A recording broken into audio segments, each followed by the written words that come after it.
नमस्कार दोस्तों, study material में आपका हार्दिक स्वागत है। I hope you all are doing well.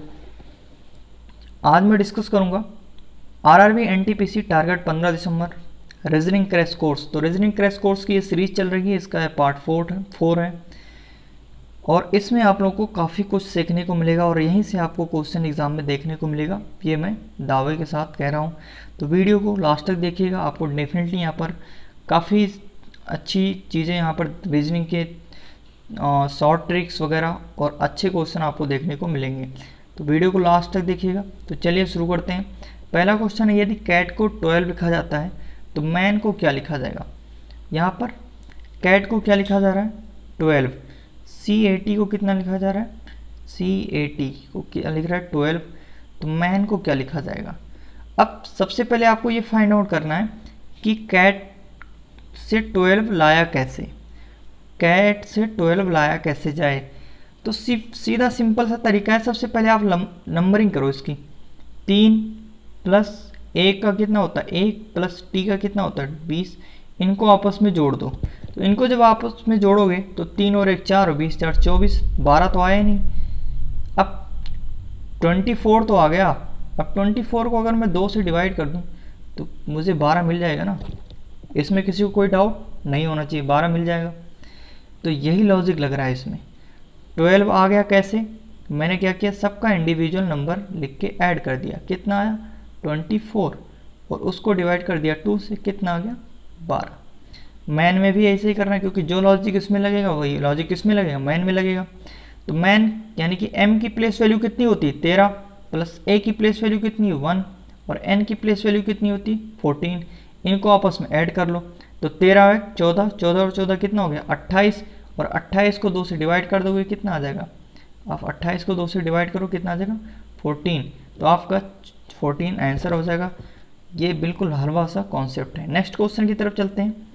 यहाँ पर लिखा हुआ है बेमेल को चुने। अब ये अच्छा क्वेश्चन है। यहाँ पर इन टाइप के क्वेश्चनों से मुलाकात आप लोगों की एग्जाम में ज़रूर होगी। सी बटरफ्लाई, सी मतलब समुद्र, यहाँ पर सी का मतलब है समुद्र। सी butterfly, C mice, see here और सी स्क्वेड। इसमें आपको भिन्न पता करना है, लेकिन अब आखिर ये है क्या। जब तक आप इन सारी चीज़ों को जानोगे नहीं तब तक आंसर कर ही नहीं पाओगे, ये मैं गारंटी के साथ कह रहा हूँ। कोई भी नहीं कर सकता। ये सारी चीज़ें आपको पता होनी चाहिए कि आखिर है क्या। ये तो चलो ठीक है, इसमें डिफरेंस ऑड निकालना है, लेकिन सी butterfly, C mice, see here, सी, चलो बटरफ्लाई ठीक है, नाम सुना है, बचपन से सुनते हुए आ रहे हैं, लेकिन सी माइस, सी हेयर, सी स्क्वाड ये क्या है। इन सारी चीज़ों को आपको पता होना चाहिए, तभी आप आंसर कर पाओगे। तो कुछ भी नहीं है यहाँ पर। फॉर योर काइंड इन्फॉर्मेशन मैं आप लोगों को बताना चाहता हूँ कि सी बटरफ्लाई जो है ना, वो यहाँ पर समुद्री जानवर है। ये सारे जो लिखे हुए हैं ना समुद्री जानवर हैं, और ये जो बटरफ्लाई है ये मोलस्को संघ का है। मोलस्क, यहाँ पर जो है मोलस्क एक संघ है जानवरों की समुद्री, तो उस संघ का ये कौन है बटरफ्लाई। अच्छा, सी माइस ये किस संघ का आता है, तो ये आता है एनालीडा। एनालीडा, जो लोग बायो से पढ़े होंगे उनको डेफिनेटली पता होगा, एनालीडा के संघ से आता है।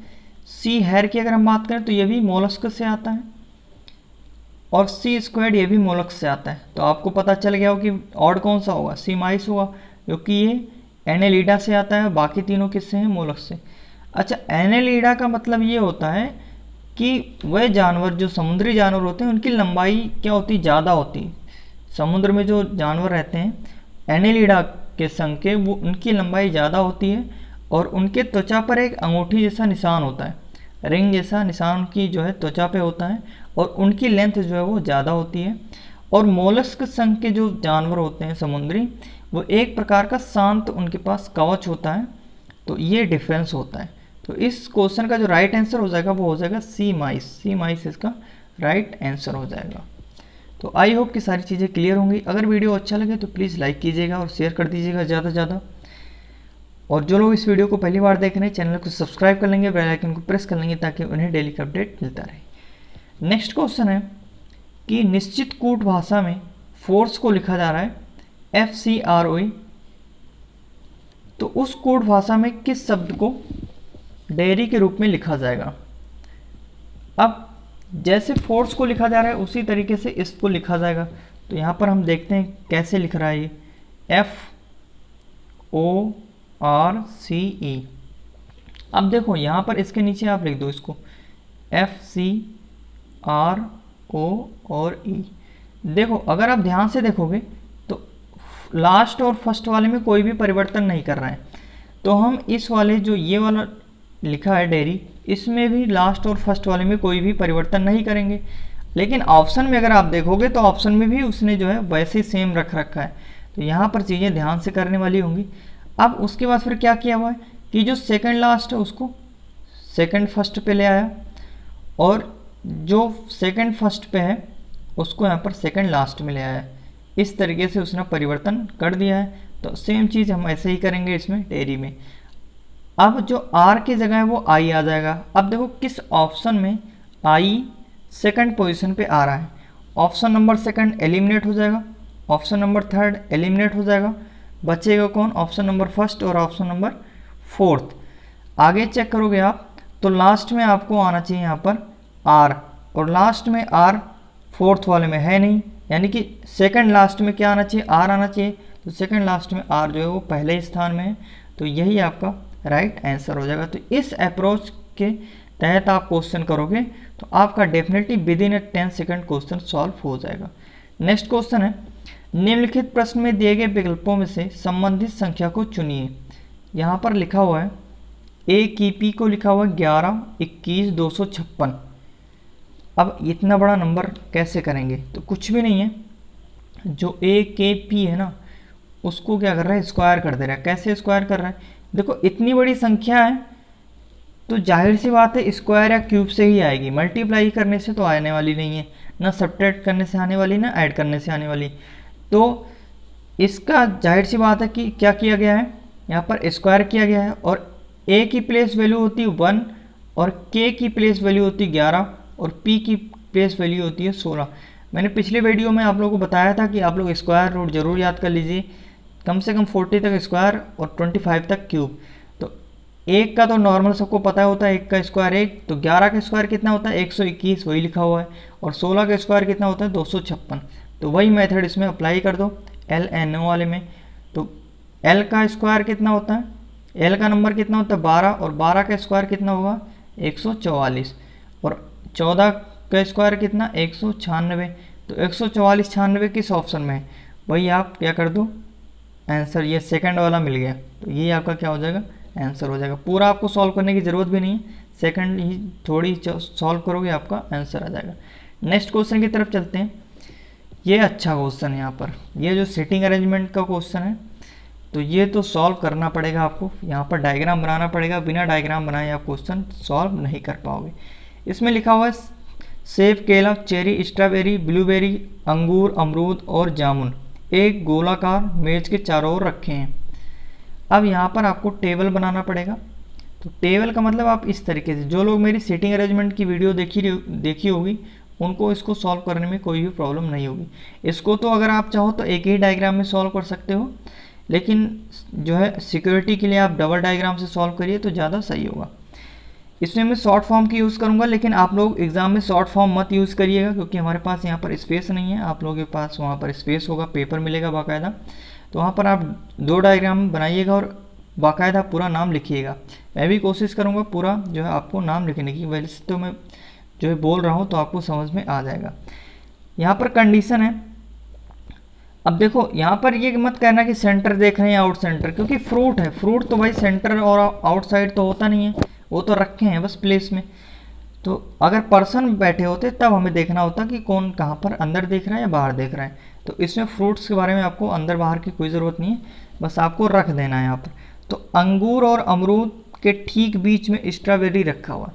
अब ठीक बीच का मतलब ये होता है कि अगर एक यहाँ पर ए है और इसके ठीक बीच में मैंने ये गोला रख दिया और ये बी हो गया, एक तो ये हो गया ठीक बीच, या फिर एक और एक पोजीशन यहाँ पर हो गया और एक यहाँ पर ये पोजीशन हो गया, ये भी ठीक बीच होता है। तो इस तरीके से आपको ठीक बीच में करना है। तो यहाँ पर जो है कह रहा है कि अंगूर और अमरूद के ठीक बीच में स्ट्रॉबेरी रखा हुआ है। तो यहाँ पर मैंने रख दिया अमरूद, सॉरी अंगूर, यहाँ पर मैंने रख दिया अंगूर, और अंगूर और अमरूद के ठीक बीच में स्ट्रॉबेरी रखा हुआ है। तो यहाँ पर मैंने रख दिया अमरूद, इस वाले पोजीशन पे अमरूद रख दिया, और इस वाले पोजीशन पे अंगूर रख दिया, और इस वाले पोजीशन पे अमरूद रख दिया। एक डायग्राम इस तरीके से आप बनाइएगा 2। उसके बाद फिर कह रहे हैं कि सेब को अंगूर से 4 स्थान की दूरी पर रखा गया है। अंगूर से 4 स्थान की दूरी पे कौन रखा है? सेब। लेकिन यहाँ बीच में कह रहा है कि स्ट्रॉबेरी रखा हुआ है, ST लिख दे रहा हूँ मैं, स्ट्रॉबेरी रखा हुआ है। और तो अगर स्ट्रॉबेरी यहाँ पर रखा हुआ है तो इसके 4th पोजीशन पे अंगूर के 4th पोजीशन पे कौन आएगा? सेब आएगा, एप्पल आएगा। तो 1 2 3 4 यहाँ पर एप्पल हो सकता है, और जो है 1 2 3 4 यहाँ पर क्या हो सकता है? एप्पल। ए से मैं डिनोट कर दे रहा हूँ, ठीक है। उसके बाद फिर कह रहे हैं कि स्ट्रॉबेरी को जामुन के विपरीत रखा है। तो इसका मतलब ये वाला यहाँ पर स्ट्रॉबेरी हो जाएगा, ये ST लिख दे रहा हूँ मैं, यहाँ पर लिख दे रहा हूँ मैं जामुन, ठीक है। J से मैं रिप्रेजेंट कर दे रहा हूँ जामुन, और यहाँ पर मैं लिख दे रहा हूँ जामुन JM, ये आप लोग ध्यान रखिए, जामुन होगा स्ट्रॉबेरी के अपोजिट। उसके बाद फिर कह रहे हैं कि अमरूद को अंगूर के दाएं रखा हुआ है, यानी कि ये वाला डायग्राम तो आपका रॉन्ग हो गया, क्योंकि हमने अमरूद को अंगूर के बाएं रख दिया था। तो इसको मैं मिटा देता हूँ। अब इस वाले डायग्राम को कोई भी काम नहीं है, क्योंकि ये क्या हो गया? गलत हो गया। अब इस वाले डायग्राम को आप देख लीजिए। कह रहे हैं कि अमरूद, हाँ ठीक है, हमने जो है ऑलरेडी रखा हुआ है, ये अमरूद हो गया। ये कहाँ रखा हुआ है? अंगूर के दाएं दूसरे स्थान पे रखा हुआ है। केले को अंगूर, ये ध्यान दीजिएगा लाइन, केले को अंगूर और सेब और स्ट्रॉबेरी के आसन्न नहीं रखा। आसन्न मतलब पास में, इसके पास में नहीं रखा गया है। तो इसके पास में नहीं रखा गया है तो कहाँ रखा जाएगा? क्योंकि यहाँ पर तो रखा नहीं जाएगा, अंगूर के पास में भी नहीं आएगा और एप्पल के पास में यानी कि सेब के पास में नहीं जाएगा। तो एक ही जगह बच रही है इसका, केले का। तो ये यहाँ पर हो गया केला, यहाँ पर क्या हो गया? केला। बनाना यहाँ पर रख दिया मैंने। फिर कह रहे हैं कि चेरी को सेब से 3 स्थान की दूरी पर रखा गया है। सेब से 3 स्थान की दूरी पर, इसका मतलब एप्पल के अपोजिट में कौन आ जाएगा? चेरी आ जाएगा। यहाँ पर कौन आ गया? चेरी आ गया। और फिर बचा कौन सा? तो ब्लूबेरी यहाँ पर आ जाएगा, ब्लूबेरी यहाँ पर आ जाएगा। ब्लूबेरी को मैं B से रिप्रेजेंट कर दे रहा हूँ, तो इससे आपको कन्फ्यूज़न नहीं होगा। ब्लूबेरी। तो अंगूर के अपोजिट में हो गया ब्लूबेरी, स्ट्रॉबेरी के अपोजिट में हो गया जामुन, और अमरूद के अपोजिट में हो गया केला, और सेब के अपोजिट में होगा चेरी। अब इसमें कुछ भी पूछे तो आप लोग बता दीजिएगा आराम से। इसमें अगर मैं पूछूं कि अंगूर के जो है 4थे स्थान पे कौन है, अगर मैं राइट साइड से बात करूं, यहाँ पर जब भी एक चीज़ और ध्यान रखिएगा कि अगर सिटिंग अरेंजमेंट में कोई भी इंफॉर्मेशन गिवन नहीं है तो हम उसको सेंटर मान के ही चलते हैं, ठीक है। सारी चीज़ों को हम सेंटर मान के चलते हैं। तो ऐसा मत समझ लीजिए कि यहाँ पर सर आपने दाएं दूसरे स्थान पर कैसे बैठा दिया जब सेंटर और कोई भी इंफॉर्मेशन गिवन नहीं है। तो जब भी सिटिंग अरेंजमेंट में कोई भी इंफॉर्मेशन ना गिवन हो तो हम जो है बेसिक्स मान के चलते हैं सेंटर, कि वो सारे के सारे सेंटर ही फेस कर रहे हैं। तो इस तरीके से कुछ भी पूछेगा तो आप लोग जो है बता ले जाओगे ईजिली। मेन होता है कि सिटिंग अरेंजमेंट में आपका सॉल्व हो जाए तो आप क्वेश्चन का आंसर ईजिली दे पाओगे। तो आई होप कि चीज़ें समझ में आई होंगी। नेक्स्ट यहाँ पर क्वेश्चन की तरफ चलते हैं। नेक्स्ट है, निम्नलिखित में से गलत पद को ज्ञात कीजिए। O1Q K2N U4Z E1H 12L। तो इसमें आपको रॉन्ग जो है पद निकालना है। सीरीज का क्वेश्चन है, तो सबसे पहले आपको यह पता होना चाहिए कि सीरीज चल कैसे रही है। यहाँ पर अगर मैं बात करूँ तो O की प्लेस वैल्यू होती है 15। चलो मैं यहाँ पर देखा, O से बना दिया K, -4 कर दिया K से। फिर ये तो ज़्यादा हो गया, इसका मतलब ये लॉजिक नहीं लग रहा है। और लॉजिक क्या लगेगा? फिर मैंने देखा कि इंडिविजुअल चेक करो, इसको इंडिविजुअल चेक करो। जब कोई लॉजिक ना लगे तब आप सीरीज का इंडिविजुअल चेक करो इनके अंदर। अगर आप देखोगे ध्यान से तो O और Q इनके बीच में एक जो है लेटर मिसिंग है। कौन सा? O के बाद क्या आएगा? P, उसके बाद Q। तो एक लेटर आएगा तो इसका मतलब एक लिखा हुआ है, अब तो समझ गए होंगे। के के बाद क्या आता है, जे के एल एम और एन, इनके बीच में 2 लीटर तो 2 लिखा हुआ है। उसके बाद यू, यू के बाद क्या आएगा वी, वी के बाद क्या आएगा U V, W, X, Y और जेड, तो इनके बीच में कितने लीटर आए 4, तो वही लिखा हुआ है 4। ई और एच, अब देखो ई 5 है और एच 8 है, तो इनके बीच में कितने लीटर आएंगे भाई, ई के बाद एफ आएगा, एफ के बाद जी आएगा, 2 लीटर आएंगे। लेकिन यहाँ पर लिखा कितना है, एक ही लिखा हुआ है, तो यहीं पर आपकी गलती मिल गई। E1H क्या हो गया, इसमें रॉन्ग पद हो गया। तो आई होप कि सारी चीज़ें क्लियर हो रही होंगी। नेक्स्ट यहाँ पर निम्नलिखित कूटों और कुंजी का प्रयोग करके कूटपद शब्द का कूटानुवाद कीजिए। तो हालांकि इसको ध्यान नहीं देना है, ये काफ़ी लंबा चौड़ा है। तो इसमें सिंपल ये बताना है कि यहाँ पर एक कोड गिवन है, मैं आप लोगों को समझा दे रहा हूँ कैसे करना है। इस टाइप का क्वेश्चन आता है, कोड गिवन है और उसी कोड का यहाँ पर क्या गिवन है की। ये जो कोड गिवन है कि अगर इस तरीके से लिखा हुआ है कि z के नीचे क्या लिखा हुआ है t लिखा हुआ है, b के नीचे g लिखा हुआ है, y के नीचे i लिखा हुआ है और x के नीचे क्या लिखा हुआ है, y के नीचे i, x के नीचे r, m के नीचे r, m के नीचे r और n के नीचे जो है आपका s, q के नीचे g और v के नीचे a। तो यहाँ पर जो है ये कैसे इस तरीके से मैं कर दे रहा हूँ सही से, यहाँ पर लिख दे रहा हूँ मैं साफ साफ, Z B Y X M N Q B S L, ठीक है। अब इसमें यहाँ पर लिखा हुआ है T G I H R P S G A B, ये हो गया आपका, ठीक है। ये क्यू नहीं है, ये ए है, यहाँ पर ए है, ये ध्यान रखिएगा, ये हो गया ए। अब जेड के नीचे टी लिखा हुआ है, बी के नीचे जी लिखा हुआ है, वाई के नीचे जो है आपका क्या लिखा हुआ है आई लिखा हुआ है, आई एल जो भी है। अब इसको क्या करना है कि इसी कोड के अंतर आपको लिखना है। तो यहाँ पर जो है, यहाँ पर एल है, ये आई नहीं है, जो एल है ये एल है, ठीक है। फिर कह रहा है Q Z M S Y V X Z, इसका कोड आपको बताना है, Q Z M S Y V X Z. तो जो कोड ये यहाँ पर गिवन है उसी कोड का प्रयोग करके आपको उसी कीज़ का प्रयोग करके इसमें आंसर देना है। तो क्यू के नीचे कौन सा अक्षर आएगा, क्यू के नीचे एस आएगा, एस से शुरुआत हो रही सारे ऑप्शन में, तो आप एलिमिनेट नहीं कर सकते हो, तो एस हो गया। उसके बाद फिर क्या कह रहा है जेड, जेड के नीचे क्या आएगा टी आएगा, टी सारे में है, ऑप्शन में है। उसके बाद फिर क्या कह रहे हैं एम, एम के नीचे क्या आएगा आर आएगा, आर। अब देखो आर नहीं है, ये वाला क्या हो गया एलिमिनेट हो गया। फिर यहाँ पर क्या है एस, और एस के नीचे क्या आएगा, अगर मैं बात करूँ एस, तो एस के नीचे आएगा ए, एस के नीचे क्या आएगा ए आ जाएगा। उसके बाद फिर क्या कह रहे हैं वाई, और वाई के नीचे क्या आएगा एल, वाई के नीचे क्या आएगा एल। इस तरीके से यहाँ पर जो है ये जो है इसका ये आई है शायद, यहाँ पर ये मिसप्रिंट हुआ है कुछ, ये आई है क्योंकि तभी आंसर गड़बड़ आ रहा है। यहाँ पर ये आई मार्क कीजिएगा इसको, तो वाई के जगह पे क्या आ जाएगा आई, तो ये आपका ऑप्शन 4 यहाँ पर सही हो जाएगा स्ट्रेट। तो इसका जो राइट आंसर होगा वो होगा स्ट्रेट, STRAIGHT। इसको आप जो डिकोड करोगे तो इन्हीं ऑप्शन को आप करिएगा, तो ये आपको निकल के आएगा स्ट्रेट।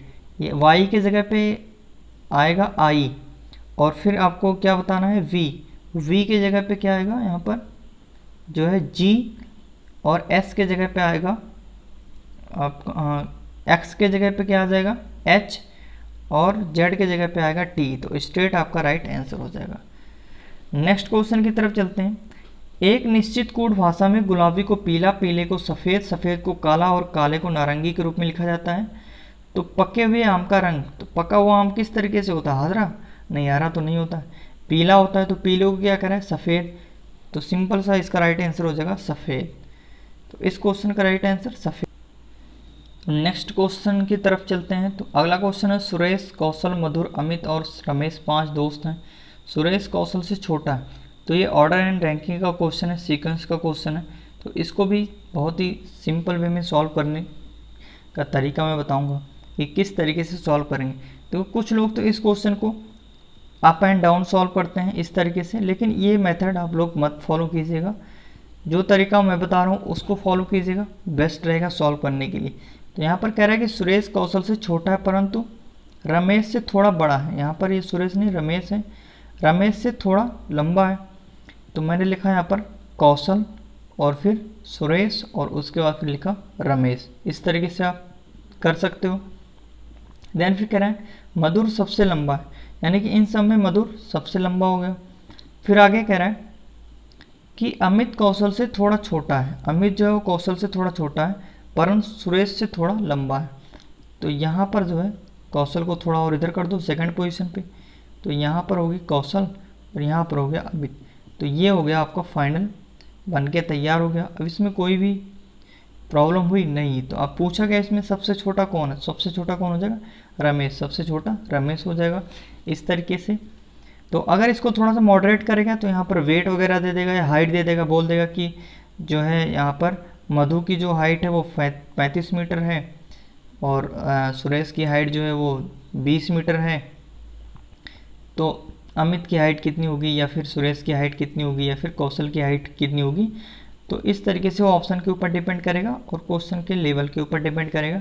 तो फिलहाल सिंपल सा ही क्वेश्चन पूछा जाएगा CBT 1 में, तो आपको ज़्यादा परेशान होने की ज़रूरत नहीं है। तो फिलहाल इस क्वेश्चन का कौन सा आंसर हो जाएगा, रमेश। खुद से सॉल्व कीजिएगा, अगर नहीं आएगा तब फिर देखिएगा वीडियो सोल्यूशन को। क्वेश्चन को पहले पॉज कीजिए, वीडियो को खुद से सॉल्व करने की कोशिश किया करिए, फिर आंसर देखिए कि क्या आंसर आ रहा है। नेक्स्ट क्वेश्चन है, निम्नलिखित का सार्थक क्रम दिए गए विकल्पों में से क्या होगा, ब्रह्मांड, पृथ्वी, भारत, आकाशगंगा, मुंबई। तो सिंपल सी बात है, इसमें कुछ करना ही नहीं है। पहले कौन सा होगा, पहले हो जाएगा मुंबई, 5वां हो जाएगा, 5 से स्टार्ट हो रहा है, ये एलिमिनेट हो गया। पहले मुंबई होगा। मुंबई कहाँ पर है, इंडिया में है यानी कि भारत में है। तो 5, उसके बाद 3, 5 और 3 कहाँ पर है, 5 और 3 के बाद इंडिया कहाँ पर है, पृथ्वी पर है। तो 5, 3, 2 हो जाएगा। 5, 3, 2 से शुरू हो रहा है कोई भी, तो ये ऑप्शन नंबर 3 पूरा चेक करने की आपको ज़रूरत ही नहीं है। तो मुंबई कहाँ पर है, भारत में है। भारत कहाँ पर है, पृथ्वी पर है। और पृथ्वी जो है किसमें, आकाशगंगा, और आकाशगंगा कहाँ पर है, ब्रह्मांड में। तो इस तरीके से ये इसका सीक्वेंस बनेगा। तो 5 यहाँ पर 3, 2, 4, 1, 5, 3, 2, 4, 1 इसका सीक्वेंस बन जाएगा। नेक्स्ट क्वेश्चन है 12, 13, 156, 14 क्वेश्चन मार्क 154, 15, 13, 195। तो कुछ भी नहीं करना है। देखिए इसमें 12 और 14, 15, देखो जब भी कहीं पर आपको बड़ी संख्या मिल जाए तो वो आप लोग एक चीज़ ध्यान रखिएगा कि इसमें मल्टीप्लाई का कॉन्सेप्ट लग रहा है। तो अगर 12 और 13 का मल्टीप्लाई आप लोग कराओगे तो कितना मिल जाएगा आपको, 56 मिल जाएगा। कर लो, 12 और 13 का मल्टीप्लाई करोगे तो 156 मिलेगा। तो 14 का किस संख्या से मल्टीप्लाई करें कि 154 मिल जाए। आप इसको भी चेक करो, 15 की मल्टीप्लाई करोगे 13 से तो कितना मिलेगा, 195 मिलेगा। आप चेक कर लो, 13 25 कितना हो जाएगा, या 15 3 45 और 15 एकम 15, तो 5 यहाँ से 5 4 9 195। तो 11 की अगर मल्टीप्लाई आप करवा दोगे 14 से तो कितना मिलेगा आपको, 154। और 11 का मल्टीप्लाई अगर आपसे करना हो किसी भी संख्या में तो वो तरीका मैं आप लोग को बता देता हूँ सिंपल वे में, कि किसी भी संख्या में, पूरे मैथमेटिक्स में किसी भी संख्या में 11 से मल्टीप्लाई करना है, 11 से किसी भी संख्या का। जैसे मुझे 14 का मल्टीप्लाई करना है 11 से इंटू 11, तो आप क्या करो कि इनको आपस में ऐड कर दो। तो 4 और 1 कितना हो गया, 5, और ये वाली वैल्यू ऐसे, आगे वाली वैल्यू HT ऐसे लिख दो और पीछे वाली वैल्यू HT ऐसे लिख दो, कितना 154। या फिर और कोई भी संख्या ले लो आप, यहाँ पर 25 ले लो, 25 की मल्टीप्लाई 11 से करवाओ कितना आएगा, तो इन दोनों को आपस में जोड़ दो, 7 हो जाएगा, और 2 और 5 275। तो इसमें कितने का मल्टीप्लाई करवाओगे, 11 का, और 11 का मल्टीप्लाई करवा दो कितना आ जाएगा, 154 आ जाएगा। नेक्स्ट क्वेश्चन की तरफ चलते हैं। अगला क्वेश्चन है यहाँ पर ये मैथमेटिकल ऑपरेशन का क्वेश्चन है, इसमें आपको 14th लाना है कैसे भी करके, कैसे भी करके नहीं, ये ऑप्शन का यूज़ करके, इन ऑप्शन की मदद से आप 14 कैसे लेके आओगे 14। देखो तो ऑप्शन फर्स्ट को यूज़ करो आप। सबसे पहले ऑप्शन फर्स्ट को अगर आप देखोगे तो यहाँ पर है डिवाइड, मल्टीप्लाई और माइनस, क्योंकि पहली जो संख्या है वो बड़ी है तो इसका मतलब पहले जो है आपको डिवाइड करना होगा तभी 14 आएगा। देखो यहाँ पर डिक्रीजिंग में चल रहा है, सबसे जो है बड़ी संख्या आपको पहले मिल गई और बराबर में 14 मिल गया, तो इसका मतलब कि फर्स्ट में डिवाइड होगा तभी 14 आएगा। तो फर्स्ट में डिवाइड किस ऑप्शन में है, पहले में ही है, तो इसका राइट आंसर होगा। एक तरीका तो ये हो गया, अगर आप इसको चेक करोगे तभी वैसे ही आएगा। 60 डिवाइड कर दो कितना, 10 से डिवाइड कर दो और फिर मल्टीप्लाई करोगे तो कितना आएगा, यहाँ पर जो है 4 से मल्टीप्लाई कर दो और माइनस कितना कर दो 10, बराबर में कितना हो जाएगा 14। चेक कर लो, 10 6 हो जाएगा और 6 को 4 से कितना हो जाएगा 24 और 24 में से 10 सब्ट्रैक्ट करोगे कितना आ जाएगा 14 आ जाएगा। तो इसका राइट आंसर कितना हो जाएगा, पहला वाला ऑप्शन। तो आई होप कि सारी चीज़ें आपको क्लियर हो रही होंगी। नेक्स्ट क्वेश्चन की तरफ चलते हैं। कह रहा है कि कथन यहाँ पर है, इसमें आपको बताना है कि कौन सा स्टेटमेंट आपका अनुसरण करता है, कौन सा आपका कथन, यहाँ पर एक कथन दिया है उसके बाद कौन सा निष्कर्ष अनुसरण करता है कौन सा नहीं, ये आपको बताना है।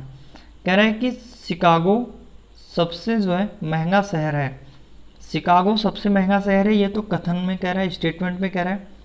इससे पहला जो निष्कर्ष है वो कह रहा है कि सिंगापुर शिकागो से कम महंगा है।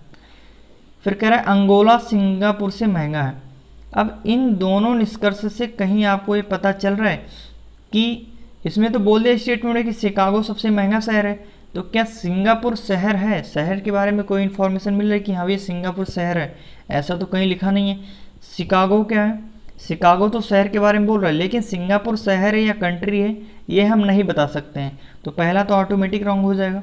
अंगोला ये सेकंड तो ऑटोमेटिक रॉन्ग है था ही, तो इसमें ना तो पहला और ना ही दूसरा अनुसरण करेगा, ना तो फर्स्ट और ना ही सेकंड फॉलो करेगा इसमें, तो इसका राइट आंसर हो जाएगा ना तो फर्स्ट और ना सेकंड, दोनों ही अनुसरण नहीं करेंगे। नेक्स्ट क्वेश्चन है, ये भी मैथमेटिकल ऑपरेशन का क्वेश्चन है। इसमें कह रहा है कि प्लस किसको दर्शा रहा है, माइनस को, और डिवाइड किसको दर्शा रहा है, प्लस को, और मल्टीप्लाई किसको दर्शा रहा है, डिवाइड को, माइनस किसको, मल्टीप्लाई को। तो निम्नलिखित का मान ज्ञात कीजिए। इसी फार्मूले में इसमें जो है समीकरण में आपको रखना है। तो 363 और गुणा किसको कह रहा है, गुणे को डिवाइड कर दीजिए आप, किससे डिवाइड करोगे 3 से।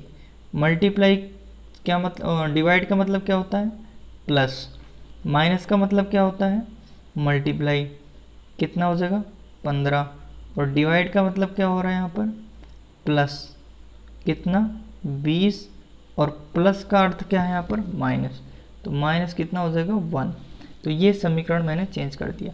अब इसको काटोगे 3 से तो कितना आ जाएगा 131 है, 12 36, 3 एकम 3, 121 यहाँ से मिल जाएगा। और इसकी मल्टीप्लाई करोगे आप, ये यहाँ पर क्या लिखा हुआ है 4 होगा यहाँ पर, हाँ, तो इसकी अगर मल्टीप्लाई आप करवाओगे तो यहाँ पर कितना मिलेगा 60, तो प्लस कर दीजिए 60, प्लस इसमें कितना जोड़ दीजिए 20, -1 कर दीजिए। अब ये जोड़ोगे तो कितना आएगा 121 में 60 जोड़ोगे कितना आ जाएगा 181, और 181 में 20 जोड़ोगे तो आपको मिल जाएगा 201, और 201 को जो है -1 कर दोगे कितना आ जाएगा 200, तो आपका राइट आंसर कितना हो जाएगा जो 200, ये लास्ट वाला ऑप्शन आपका राइट हो जाएगा। नेक्स्ट क्वेश्चन, तो यहाँ पर नेक्स्ट है ही नहीं है, तो इतना ही था। तो कैसा लगा वीडियो आप लोग कमेंट बॉक्स में ज़रूर बताइएगा, आई होप कि अच्छा लगा होगा। और जो लोग इस वीडियो को पहली बार देख रहे हैं जल्दी से चैनल को सब्सक्राइब कर लेंगे और बेल आइकन को प्रेस कर लेंगे ताकि उन्हें डेली का अपडेट मिलता रहे। तो धन्यवाद, जय हिंद, जय भारत। और इसको शेयर करना ना भूलें, आप लोग ज़्यादा से ज़्यादा शेयर कीजिए, जहाँ कहीं भी जुड़े हों किसी भी ग्रुप में आप लोग इस वीडियो को ज़्यादा से ज़्यादा शेयर कीजिए ताकि और भी बच्चे जो NTPC क्रैक करना चाहते हैं उस क्रैश कोर्स को ज्वाइन करें। और ये बिल्कुल एकदम फ्री है। और अगर आपको किसी भी जो है रीजनिंग में किसी भी टॉपिक में डाउट है तो हमारे इंस्टाग्राम पेज पे आप जो है क्वेश्चन को पोस्ट कर सकते हैं, या फिर टेलीग्राम ग्रुप को आप ज्वाइन कर लीजिए, स्टडी मटेरियल के नाम से टेलीग्राम पे है, आप सर्च करोगे, या फिर डिस्क्रिप्शन में इसका लिंक मिल जाएगा, वहाँ से आप ज्वाइन कर सकते हो और आप क्वेश्चन को जो है पेस्ट कर दीजिएगा। मैं वीडियो के माध्यम से आपको सॉल्व करके दे दूंगा। चाहे पजल का हो, सिटिंग अरेंजमेंट का हो, बैंकिंग का क्वेश्चन हो, या फिर एसएससी एनटीपीसी किसी भी का क्वेश्चन हो, रीजनिंग का किसी भी टॉपिक का, आप लोग ज़रूर दीजिए, मैं उसको डेफिनेटली सॉल्व करके आपको दे दूंगा। या फिर फेसबुक पर अगर आप लोग जुड़े हैं तो हमारे फेसबुक पेज को फॉलो कर लीजिएगा, स्टडी मटेरियल के नाम से आप सर्च करोगे तो वहाँ पे भी मिल जाऊँगा। तो इतनी सारी जो है आप सोशल नेटवर्किंग पे आप जुड़ सकते हैं। अगर ट्विटर पे आप लोग जुड़ना चाहते हैं तो वहाँ भी स्टडी मटेरियल के नाम से मिल जाऊँगा। तो कहीं भी अगर आपको कोई भी डाउट होता है तो आप लोग मुझसे बेहिचक पूछ सकते हैं। तो और इसको अब मैक्सिमम अपने फ्रेंडों के साथ, जो भी आपके भाई बहनें पढ़ रहे हैं उनके पास, उनको शेयर कर दीजिएगा वीडियो। और कैसा लगा ज़रूर बताइएगा। आई होप कि अच्छा लगा होगा। तो धन्यवाद। जय हिंद, जय भारत।